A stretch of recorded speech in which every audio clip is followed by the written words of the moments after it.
Está aquí con nosotros y le quiero agradecer a José Luis Gálvez, exdirector de CIES Mori, por estar acá. ¿Cómo estás? Bienvenido, gusto de verte. Gracias, encantadísimo de estar acá, un placer verlos en persona. Para nosotros un placer porque igualmente. tenemos muchísimas preguntas para hacer y seguramente la gente del chat también sobre esta encuesta, y le cedo a Natalia Aparicio el inicio de esta entrevista, por favor. Sí, bueno, José Luis, creo que hay una seria preocupación de la población que cuando ve el diseño muestral dice, uy, tan poquita gente, 2.500, seguramente algo está mal. Explícanos por qué no está mal y explícanos que los estándares con los que se manejan no es una cosa solamente de Bolivia, ¿no? Sino que es una cosa de las ciencias sociales. Gracias por la oportunidad. Tal vez siempre los encuestadores, dados los cuestionamientos, vamos a empezar por decir, me declaro inocente, porque partimos por un cuestionamiento muy duro a partir de una no comprensión de las ciencias sociales. Pero para tratar de ser puntual, en realidad las encuestas son un ejercicio estadístico que tratan de preguntarle a un conjunto de personas con características sociodemográficas que representan exactamente al universo. O sea, para lograr eso se necesita respetar los sorteos aleatorios, hacer un diseño muestral aleatorio, de tal manera que cada uno de los posibles votantes tenga la misma probabilidad de ser elegido. ¿Ok? Es ciencia. Entonces, los muestreos se utilizan en las ciencias naturales, en las ciencias sociales, en general, y porque es imposible preguntarle absolutamente a todos hacer un ejercicio censal. Para eso están las elecciones.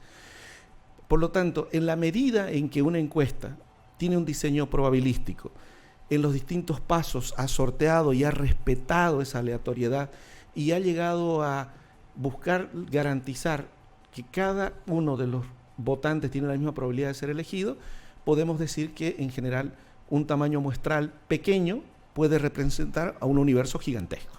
Sí. Ahora, lo que yo le había pasado a producción es una imagen más o menos de la fórmula que se utiliza. He buscado una fórmula más o menos, una básica, porque las fórmulas pueden ser más complejas y pueden tener otras probabilidades, pero solamente para que vean, ¿no? Que esto es ciencia, esto es matemática, este es un ejemplo de cálculo de muestreo. N es lo que están buscando, el resultado, el tamaño de la muestra. Ahí tienes el nivel de confianza, elige el nivel de confianza. N va a ser el universo, ¿no? La población del estudio. Ahora, si nos puedes explicar las probabilidades, que es lo que también se está ahí buscando. Perfecto. Mira, el nivel de confianza, por ejemplo, no es lo que resta al margen de error que suele cometerse, justamente ese error al interpretar. El nivel de confianza hace referencia a la distribución normal de todas las muestras posibles al estudiar un fenómeno. Y lo que hacemos es quitar las colas, los extremos, aquellos que pueden demostrar algo que está en uno y otro extremo. Entonces se corta el 2.5 en cada lado y queda el 95% de probabilidad de que la muestra que vayamos a elegir represente al universo. ¿Ok? Y en ciencias sociales suele trabajarse con un margen de error del orden del 5%. En ciencias de la salud vamos a tratar de tener un error todavía menor, es más exigente, un error del orden del 1-2%, ya es cuestionable en ciencias naturales, en ciencias de la salud, por ejemplo. Y un otro fenómeno ahí que es importante es la probabilidad de ocurrencia del fenómeno, el PQ, ¿no? Que en función del cálculo apropiado de estos factores podemos determinar el tamaño muestral. Y, por ejemplo, para un universo infinito, ¿no? Gigantesco, 2 millones, 6 millones de personas, la verdad es que si se respeta la selección aleatoria con un margen de error del 5%, un nivel de confianza del 95%, podemos trabajar con 384 casos. Esa es la famosa campana de Gauss. Esa es la campaña de Gauss, exactamente. Quitarle las colitas. El Principito, eso es un elefante dentro de una víbora. También vale.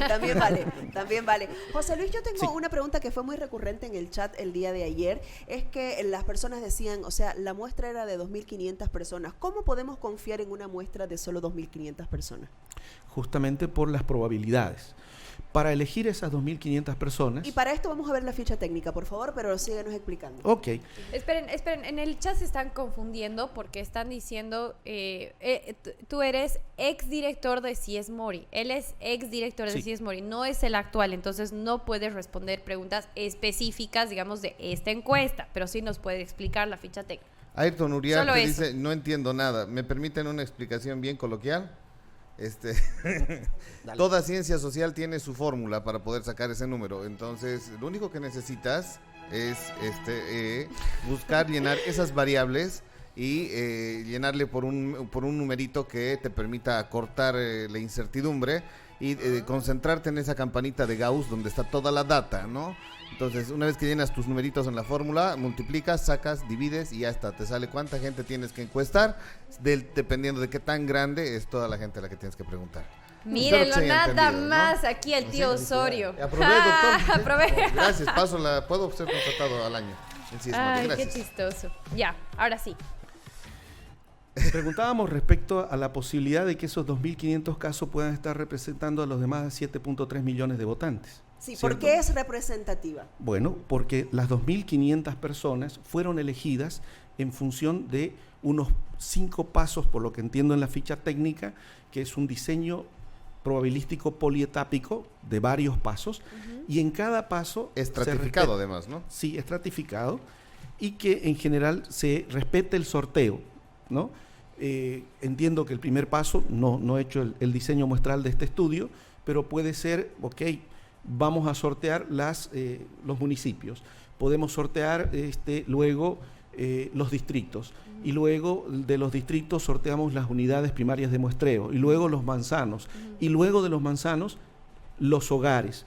Y al interior de los hogares, si queremos ser ortodoxos, deberíamos elegir aleatoriamente a la persona mayor de 18 años que habita en el lugar. Entonces, en la medida en que al sortear cada etapa realmente se respeta la aleatoriedad, la ley de las probabilidades nos dice que en general estamos respetando la probabilidad de que cada uno de los que componen el universo podrían haber sido elegidos. Ahora, no es una muestra representativa, por más que sea voluminosa, ¿listo? En la medida en que el respondiente elige entrar en la muestra. Ya no es porque él quiere, ¿no? En realidad, es más, si por ejemplo hacemos un sondeo a través de las redes sociales, ¿listo? Y soltamos, y tienes la libertad de responder o no responder. En general responden los que están más interesados en el tema. Exactamente. Claro. Por lo tanto, es una población que no representa a toda la diversidad del universo en estudio. En cambio, Es exacto, se una entiende una perfectamente. audiencia de Tenemos redes una sociales es la donación. peor muestra que puede haber, chicos, por si acaso, ¿no? Sí, nada. Nada de que en el chat dijeron que todos eran dunistas, ¿no? Funciona así, muchachos. Pablo Osorio, Mr. Piggy donó 10 bolivianos y pregunta, pero te lo digo a Pablo Osorio porque la pregunta no es para vos, pero el baile sí, Ah, sí. es para José Luis, Tenemos, que ¿por ¿siguen qué? las ciencias sociales el método científico? Pregunta. Correcto. Sipi. Correcto, se ciñen al método científico tal cual, aplicado al estudio de los fenómenos sociales. En este caso, el fenómeno que está bajo estudio es justamente la intención de votación, las preferencias electorales, el perfil de los candidatos, etcétera. Yo tengo ahora una preguntita. Ya lo has explicado, pero prefiero que lo hagas un poco más explícito. ¿Cómo es el tema de hacer encuestas en el área rural? Al campo. ¿Cómo van? ¿Cómo es la cuestión? Explícanos. ¿Cómo era cuando tú estabas como director en CIES Mori? Ok, a ver, en general, todas las encuestadoras que tomamos en serio el estudio, y de verdad yo valoro muchísimo la investigación social que es tan escasa en el país, ¿no? Ay, sí, es una pena. Nadie hace investigación. Sí. Muy poca gente hace investigación. A ver, el gran reto que confrontamos siempre es ir a las áreas rurales, porque hay que respetar esa aleatoriedad. Entonces, voy a citar un estudio del diseño de pronóstico electoral el día de la elección. Se utilizan 1.200 puntos de muestreo en concreto, y a partir de esos puntos, que son mesas específicas, ahí sí se trata de encuestar a todos los que votan en esa mesa. Pero la mesa puede caer, nos ha caído varias veces, en una comunidad cercana a Volpebra. Entonces, si cae ahí, es complicado, pero se va en parte en avión hasta Cobija, de ahí se toma el transporte terrestre hasta donde hay, luego un transporte pluvial y finalmente en animal y se camina hasta llegar a la comunidad, si es que ha salido así. Si quieres hacer el estudio en serio, tenés que respetarlo. Ya. Ahora, quiero aclarar que esta encuesta que fue encargada por Unitel y supervisada por el Tribunal Supremo Electoral, que se emitió el día de ayer, sí fue hecha en el área rural también, tanto en el área urbana como en el área rural, solamente para aclararle a toda la gente que estaba preguntando, ¿no? Con una acotación, Sí. que es por primera vez que las exigencias de la norma electoral dice que las encuestas deben ir a las GAYOC, que son las comunidades indígenas que La norma dice eso. La norma lo exige. Atención. La norma. Sí, pero ¿se ejecuta? Claro, ¿Sí? claro, porque No es una Porque cuestión, ellos- una cuestión de decir, uy, ir hasta allá es demasiado lejos, así que mejor vamos aquí a Quillacollo. no, en general se tiene que respetar y es un gran reto. Por eso el trabajo de campo dura varios días Claro. y es un contingente importante de personas. ¿Y los fiscalizan? Sí, es correcto. Primero hay auditorías internas para que se haga el trabajo conforme a norma y a la rigurosidad, pero además previamente, y seguramente la empresa que ha hecho el trabajo lo puede reportar, la norma dice que hay que presentar el proyecto al CIFDE, que es un organismo de promoción de la democracia del Tribunal Supremo Electoral. Ese proyecto dice cómo es el diseño muestral, cuál es tu boleta, cómo estás haciendo cada una de tus etapas, etcétera. Luego, antes de publicar, la norma exige que se entreguen los resultados a la autoridad, bueno, en este caso al CIFDE, ¿ya? Y ahí ellos tienen la libertad de luego revisar que si lo que se ha publicado está conforme a lo reportado y tienen esa norma, digamos, que nos pueden dar, ¿no? Han habido casos en los cuales en la experiencia que he tenido, preguntas diversas que hacen.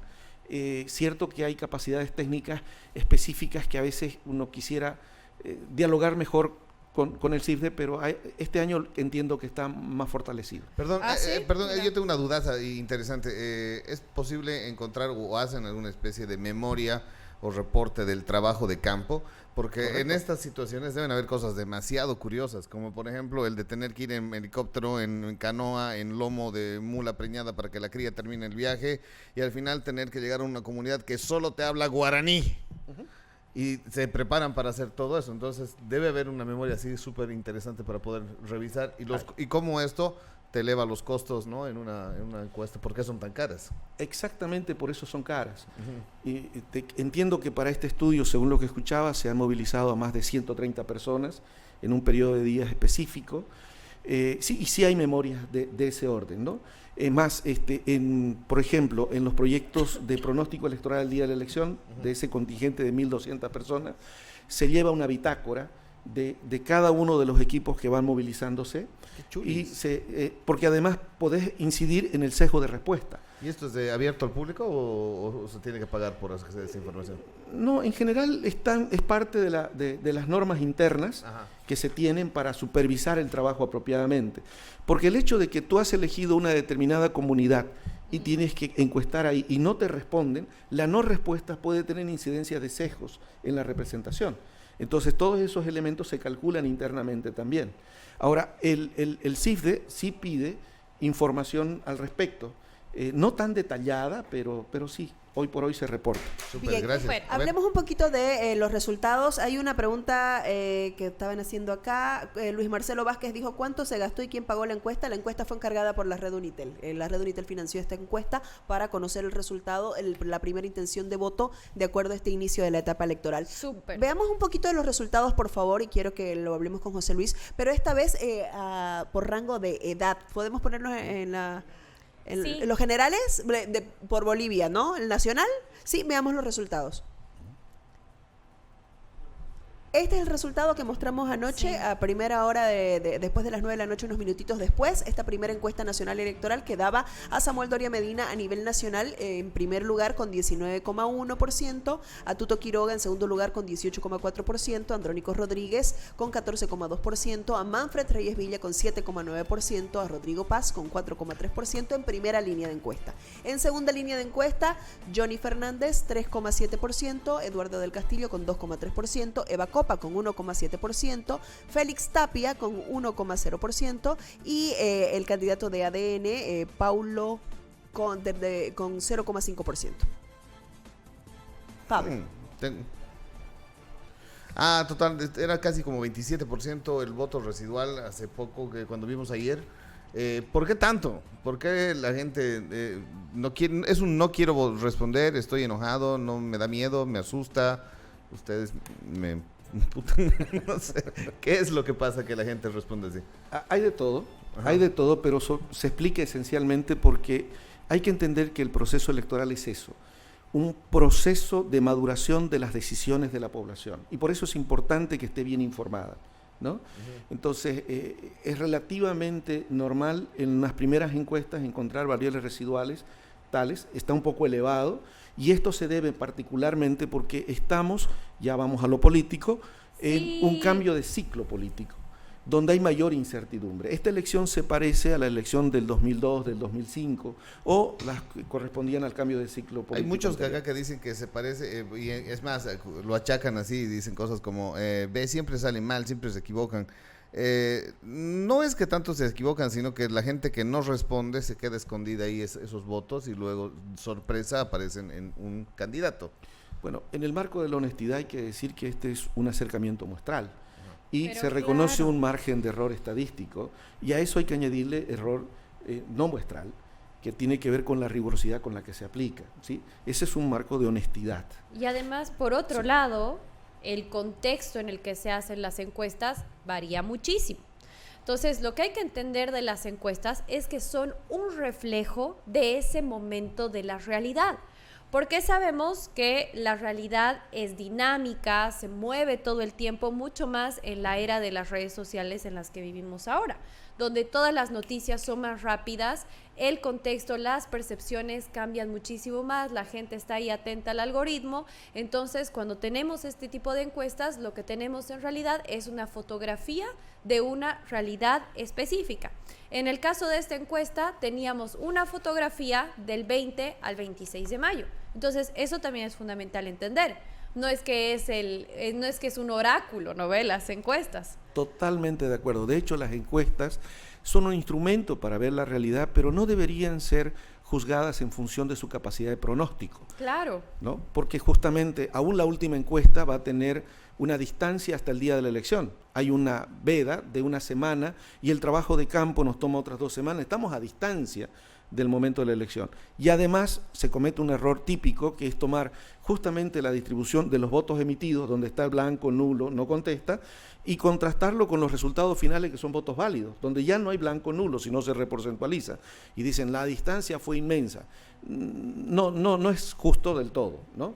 Hay errores estadísticos y reconocidos, y así se trabaja, pero al mismo tiempo la interpretación común que pone sobre todo la sociedad política es bastante interesante. Ahora, tú eres politólogo, ¿verdad? En realidad vengo de las ciencias sociales, soy comunicador social con especialidad en investigación social aplicada. Ah, ya. Ok, yo te quería preguntar en ese sentido. Has visto que ninguno de los candidatos llega al 20%, correcto, ¿no? Y hay un problema de que todos los indecisos, entre blancos, nulos y bueno, los indecisos, es el 20%. 27, si no 27%, perdón. ¿Qué nos dice eso de la realidad política del país? Que, por supuesto, está conectado con lo que tú nos decías. Estamos en un fin de ciclo en la historia boliviana. Correctísimo. Nos refleja un nivel de incertidumbre y de apetencia de comprensión del momento. La gente está tratando de entender lo que está pasando. Pero además también los resultados nos demuestran una altísima fragmentación, tanto en el bloque de la derecha, de la izquierda y en todas las manifestaciones ideológicas. La población está perpleja con lo que está sucediendo al interior de cada bloque. Y por lo tanto, ninguno de los candidatos a este momento logra agregar mayor votación cercana o superior al 20%. También esto denota, como un síntoma del fin de un ciclo político, que la hegemonía política que manifestaba el movimiento al socialismo pareciera estar debilitada, no es su mejor momento y eventualmente puede ser que esté quebrantada. En tu experiencia, una residual del 27% ¿es una anomalía en Latinoamérica? ¿O No. es algo muy común? No justamente en momentos que hay tal incertidumbre de cambio de ciclo político. En realidad, hoy por hoy no se sabe cuáles son los partidos que van a competir, no se sabe quiénes van a ser los candidatos por esos partidos, la gente no conoce ni siquiera los nombres de los partidos, y por lo tanto es lógico que vayan a decir, la verdad es que no sé, todavía quiero entender qué está pasando. Y eso sucede en todos los lugares que vayas a encuestar y que tengan ese fenómeno. La idea sería que a medida que nos acerquemos a agosto, ese 27 se reduzca por lo menos a menos de 20, o eso es una estimación demasiado difícil saberlo. Te voy a difícil contar saber. una anécdota. El 2005 llegamos a la elección con una indecisión del 31 o 32%. ¿De nuevo puedes repetir qué año?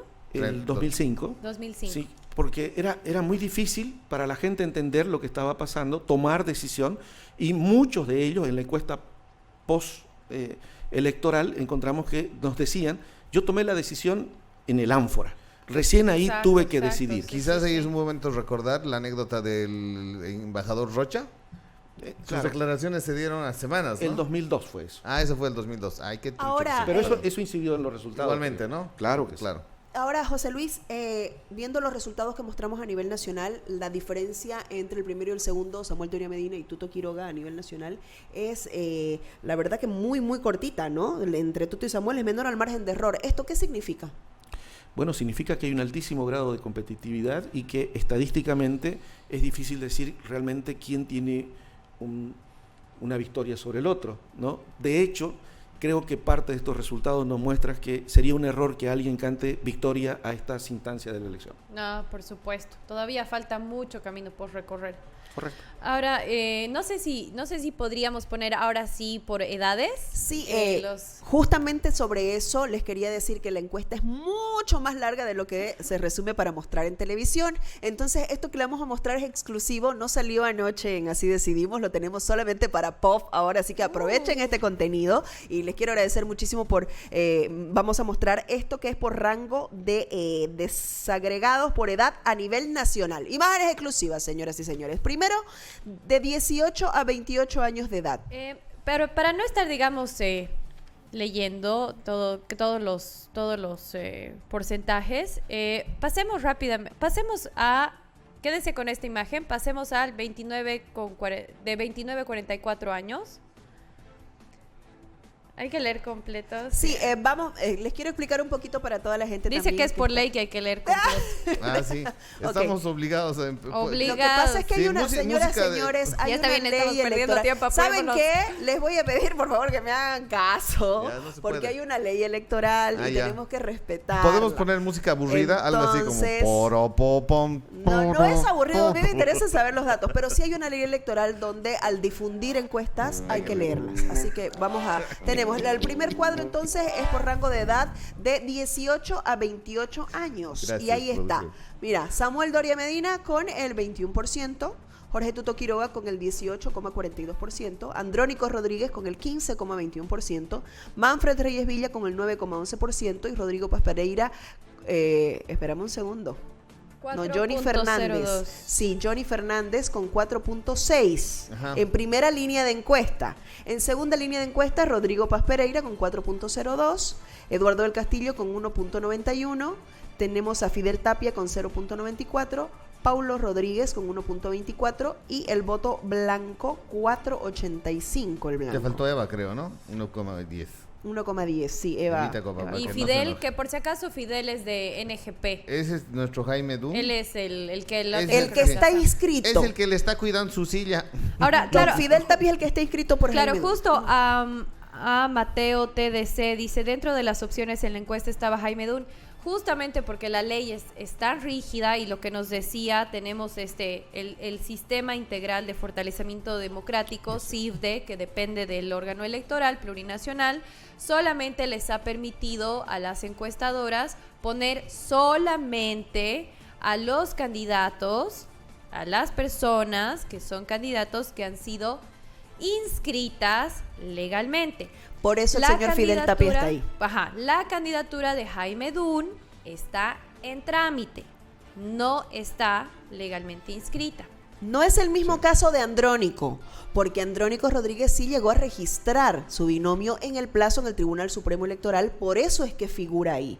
¿No es cierto, José Luis? Es correcto, aun cuando está provisional, pero sigue vigente como parte de los 10 binomios. Por eso había que medirlo según la instructiva. Ok. Ahora tenemos que ver 3 más, ¿no ve? 3 gráficas más. Sí, Veamos vamos a ver otra la de gráfica. 29 a 44 años, por favor, en porcentaje. ¿Cómo votarían las personas entre 29 y 44 años? Ahí está. En primer lugar, Samuel Doria Medina con 19,42%. En segundo lugar, Tuto Quiroga con 16,62%. En tercer lugar, Andrónico Rodríguez con 16,43%. En cuarto lugar, Manfred Reyes Villa con 7,04%. En quinto lugar, Rodrigo Paz Pereira con 4,89% en primera línea de encuesta.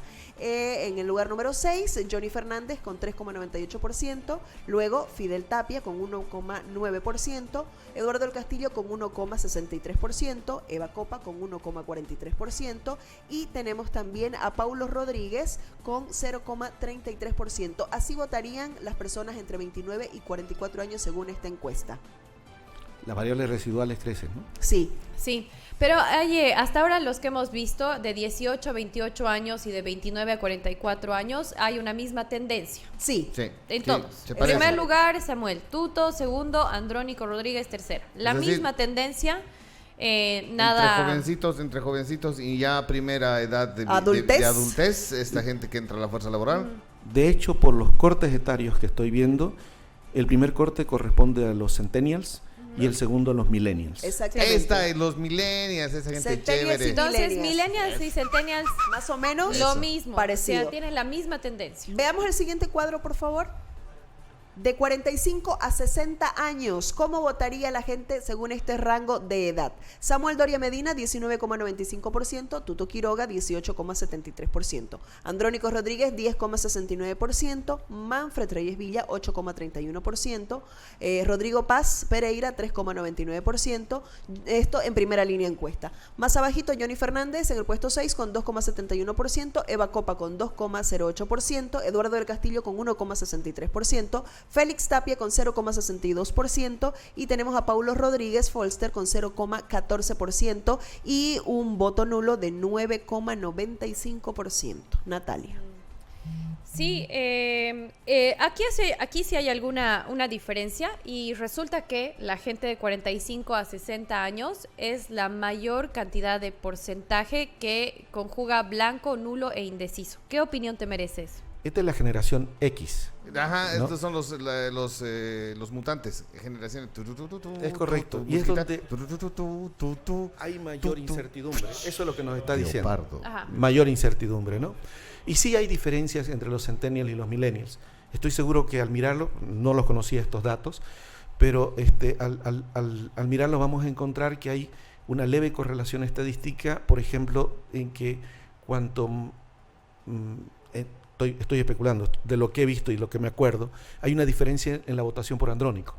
Sí, ¿Podemos poner un segundito? Justo que lo estás mencionando. Andrónico tiene 18.42 de 18 a 28 y de 29 a 44 tiene 16. Ah, no, perdón, de nuevo. Sí, De 18 a 28 Andrónico tiene 15,21%.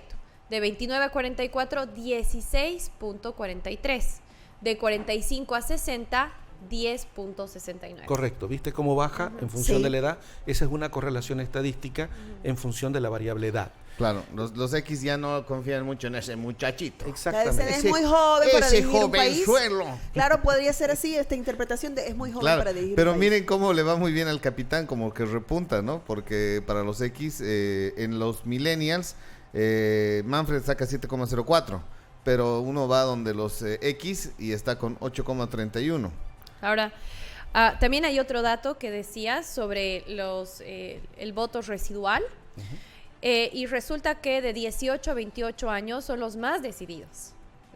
Solamente en realidad es de lo más bajo, ¿no? 21.29% es blanco, nulo e indeciso. Y de ahí le sigue los de 29 a 44, que tienen 27,61. Y de ahí le sigue los de 61 a más, 29.69. Ok, y ¿querés de que ahí, revisemos ese cuadrito? Así Sí, terminamos a ver, bien. vamos a ver el cuadro de 61 a más años. Boomers. No es ese todavía, muchachos. Ah, no es boomer. 61 años más. Es baby Claro, boomers, eso sí. es boomers, baby claro, boomers, baby boomers. exactamente. Baby boomers. Ay, Sí, baby señores, boomers. es baby boomers. Ahí está Tuto de primero. 22,80% para Tuto Quiroga en el rango de edad de 61 años o más. Tenemos música de Mi General. Bastante abajo, Mi 12,61% General. para Samuel Doria Medina, 11,56% para Andrónico Rodríguez, 7,03% para Manfred Reyes Villa. En primera línea de encuesta, Eduardo del Castillo, mira, con 6,05%. Más abajo, Rodrigo Paz Pereira con 3,55%, Johnny Fernández con 2,98%, Eva Copa con 2,73%, Félix Tapia con 0,84% y tenemos también a Paulo Rodríguez con 0,26%. Y aquí, de nulo, solamente 7,96%. Sí. Rodrigo Flores dice, mi mamá claramente ahí. Totalmente. Acá es súper claro que los señorcitos reconfían en el Tuto, heredero del general. Exactamente, lo asocian Claro. con el general Banzer, ¿o no, José Luis? Ponemos, es una hipótesis. No hay manera empírica De saberlo. de saberlo, saberlo. es cierto, pero está muy claro que hay una diferencia en comparación a los otros grupos etarios. Y en general, los baby boomers tienden a comportarse de manera mucho más conservadora, ¿no? Ujú. Y es interesante, sería muy interesante, no tengo el dato, pero para ver los pesos demográficos de cada uno de estos grupos etarios. Y porque hay un mito en que dicen que realmente los jóvenes van a definir esta elección.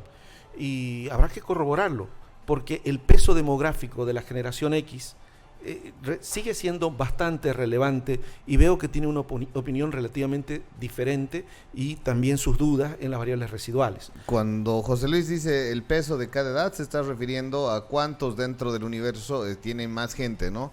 ¿Hay más jóvenes? ¿Es una curva, también es una campana, esa distribución etaria? En general tiende Generalmente a tener sí. la Está distribución gordita normal. entre 29, 60 y cae en los jóvenes, ¿no? Sí, Pero Bolivia tenía, sí suelen decir que es joven, ¿no? ¿Es más alto los jóvenes? yo tenía el dato de que de 18 años a 35 años es más o menos el 43% del padrón A eso quería electoral. llegar. Bolivia es bastante joven, ¿no? 43% aprox. Tendría que verificar bien el dato, pero eso es lo que había leído. Ok. Ahora, me llama la atención que en este último cuadro de 61 años o más es el único que aparece Eduardo del Castillo en primera línea de encuesta. También ¿No? es sintomático, ¿no? En función de las posiciones ya asumidas versus la posición conservadora de los que piensan distinto. Probablemente se van a polarizar mucho más las posiciones ahí en las discusiones de café que tengan. En las discusiones de café. dice. En los domingos de familia, ahí se va a definir. No, tío, no tienes que votar por ya. él. Tengo aquí unos datitos. De 18 a 28 años son el 27,56%. De esta encuesta. Ajá. No, del Del padrón. padrón. Ah, del padrón. 29 a 44 años son el 37... Es de la encuesta, Nati. De la encuesta, Sí. sí, de la encuesta. De 29 años a 44 años son el 37,76%. Ahí si sumamos de 18 a 44, ahí ya se hace un gran número. De 45 a 60 años son el 22,36%. Y de 61 hasta la muerte, ya mentira, son el Hasta el cajón. 12,3%. Esa X. Comprenderemos también que esta distribución etaria que se utilizó para la encuesta debe estar también correlacionada al peso de la muestra, del total del universo, ¿verdad? De hecho, así debe corresponder. Debería corresponder. Como la muestra está representando ese universo que es el padrón electoral, Correcto. los grupos etarios también de género deben estar exactamente representados. Y si nos atreviéramos a hacer, porque no lo hemos filtrado, en el peso de región urbana, rural, también hay esa misma distribución. Totalmente, debe estar. Fotografía, está Cada igual. departamento tiene que estar representado según su peso poblacional en el padrón. Muy Al bien. interior de cada departamento, la región urbana, rural. Y al interior de cada una de esas regiones, varones, mujeres y por grupos etarios. Excelente. Son las variables sociodemográficas. Osorio, tenés una donación 100 pesos argentinos. Bueno, Lo voy a ni leer. modo, Prepare su baile mientras leo el comentario. sexy Nenovit y se Adolf. los baila En tipo Argentina, Trump. Milei ganó las elecciones y Bolivia tiene un porcentaje más alto de jóvenes. Dice, yo creo Espera que se me subió el chat. Que ningún candidato está llegando a los jóvenes, dice. Ahora va. Y he estado bailando desde hace rato. ¿Sí? Ok, quiero preguntarle algo muy interesante a José Luis Gálvez y comentarle para que veamos todos juntos también. Parece que los jóvenes sí saben cómo votar y como que se están implicando un poco más según el cuadro que veíamos, pero quiero mostrarte cómo inciden también las redes sociales y cómo se llega a ellos. Un video que vimos el fin de semana de Bonnie Lobby, que es un artista que llega mucho, desde niños hasta jóvenes. Bueno, el Bonnie decidió hablar de la realidad en Bolivia y de cómo él lo está viviendo. Veamos, por favor. Se la rifó el Bonnie. Yo no estuviera haciendo esto si las cosas no estuvieran mal. Yo estuviera ahorita en otra si las cosas estuvieran como que tendrían que haber estado. Porque para empezar, los que están trabajando en el gobierno se supone que estén ahí para obedecer al pueblo, para resolver los problemas del pueblo y para administrar los recursos de la mejor manera. Pero no lo están haciendo. No están haciendo su trabajo. Señor presidente, a usted lo respeto por su cargo político. Pero como economista, discúlpeme, pero no es con bla bla. Los resultados hablan por sí solos. Y económicamente nos tiene mal. Sí, nos sí, tiene perjudicados. La traducción ha dicho la economía nacional está pucutum pacatá. Yo no puedo crecer. Exactamente, y esto parece que no solo lo piensa el Boni, hay mucha gente, porque parte de esta encuesta también, y si podemos poner esa tablita por favor, hablaba de qué le preocupa a la gente, y también tenemos por rango etario, ¿qué le preocupa al ciudadano entre 18 y 28 años? ¿Saben qué está en primer lugar con el 27.49%? No, El desempleo. no, en primer lugar está el incremento de los precios. A nivel nacional, A no, nivel de total. 18 a 28 años, 52.28%. Es el incremento de los precios. En segundo lugar, lo que más le interesa es la corrupción y en tercer lugar es la falta de dólares. Esas son las preocupaciones de los jóvenes, lo cual llama la atención porque no es el desempleo, seguramente porque muchos siguen estudiando. Pues, o porque Exactamente. la mayoría no tiene empleo, así que no es una preocupación. Porque es por el rango etario, ¿no? Están terminando de estudiar o se están capacitando. ¿O qué piensas, José Luis? Claro. En realidad responde más o menos al promedio nacional, son parte del debate nacional. Yo creo que los jóvenes se están involucrando en la política, están interesados, les preocupa y comparten las preocupaciones de los demás. Creo que en general también habría que ver qué hay detrás de todo esto. No lo dice Bonnie, ¿no? Pero, por ejemplo, lo curioso es que cuando dicen los precios me preocupan y cuando se le pregunta a la gente, no estoy citando este estudio, sino otros, la gente dice, en realidad las autoridades deberían controlar los precios. Sigue el mindset, la forma de pensar de que la solución viene por el lado del Estado, ¿no? Y que el rol de las autoridades es controlar el precio. Entonces tenemos una manera de pensar muy bien adoctrinada de estos últimos 20 años, donde hay una fuerte intervención del Estado. Y los grandes cambios que se requieren es Precisamente lo opuesto, sáquese su mano del Bueno, del mercado no sé si gobierno. estoy muy de acuerdo con esa opinión, pero aquí sí podemos ver que la inflación es lo que más preocupa. A los Sí. jóvenes A de los- 18 y 28. porque luego de 29 a 49, También. lo que más les preocupa también es la inflación, Sí. pero en un 48%. Sí. En cambio, a los de 18 en un 52%. Sí. Y luego de los 45 a 60 años, lo que más les preocupa es la corrupción. Sí. ¿Qué te parece? Bueno, otra vez, son los grandes temas de debate nacional. Lo que citaba respecto al otro, ¿no? Viene de otros estudios y es la asignación del rol al Estado. Seguimos pensando que eso es interesante y hay que tomarlo en cuenta, ¿no? Lo otro también, cuando hacemos este tipo de estudios y empezamos a ver que quiero entender que el estudio debería contemplarlo, no lo he visto, pero vemos la asignación de las soluciones a estos problemas y le decimos cuál de todos estos candidatos puede solucionar la inflación, cuál de estos puede solucionar la corrupción, ¿no? Si bien destaca uno y otro en distintos elementos importantes a resolver, el ninguno es muy prevalente. Y es que también en el cambio de ciclo político hay un cuestionamiento al sistema de liderazgos, Es ¿no? así. Y se demanda también una renovación del liderazgo, ¿no? Sí, sí, sí. Ahora, nos quedan solo 5 minutos más contigo. Yo estoy muy triste porque me hubiera gustado charlar mucho más. Pero antes, quisiera que nos lances algunos análisis, ahora con esta información también que te hemos brindado, sobre el escenario político boliviano, ¿no? Este escenario electoral que, como bien decía Bonnie, tienen que trabajar y en vez de estar trabajando están haciendo campaña electoral, ¿no?